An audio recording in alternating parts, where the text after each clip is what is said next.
আমরা আরেকটা মধুর ফার্ম দেখতে আসলাম। অবশ্যই এটাও ভাই ভাই মৌ যেটা আছে তাদের একটা ফার্ম।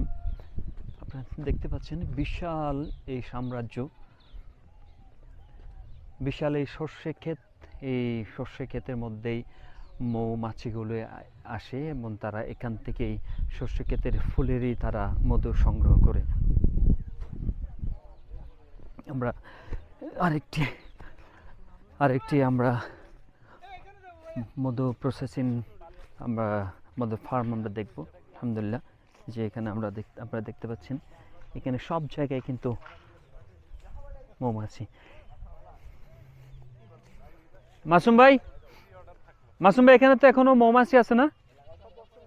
সবাই ঘুমাচ্ছে।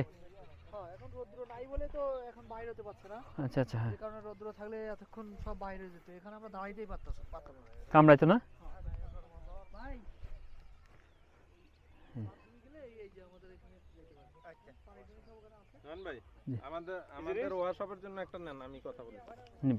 আচ্ছা।